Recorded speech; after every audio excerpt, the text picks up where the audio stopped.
Ada soalan menarik. Doktor, saya dah puasa 16-18 jam. Apabila saya buka puasa, habis masa IF, boleh tak saya makan apa-apa saja? Sebab aku dah lapar ke bulu 16-18 jam. Jawapan dia tak boleh.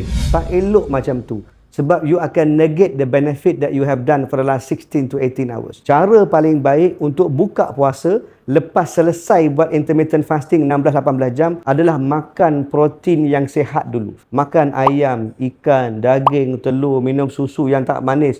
Tingkatkan amount of protein. Makan lemak-lemak yang berkhasiat. Kalau makan karbohidrat, banyak makan sayur. Banyak makan kompleks karbohidrat. Antara cara yang paling tak sesuai untuk buka puasa adalah buka puasa dengan makanan-makanan atau minuman yang air manis.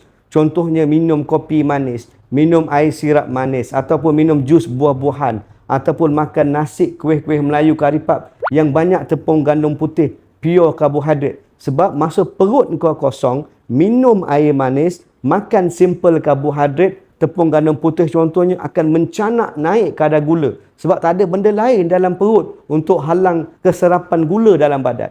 Makan protein dan lemak berkhasiat dulu.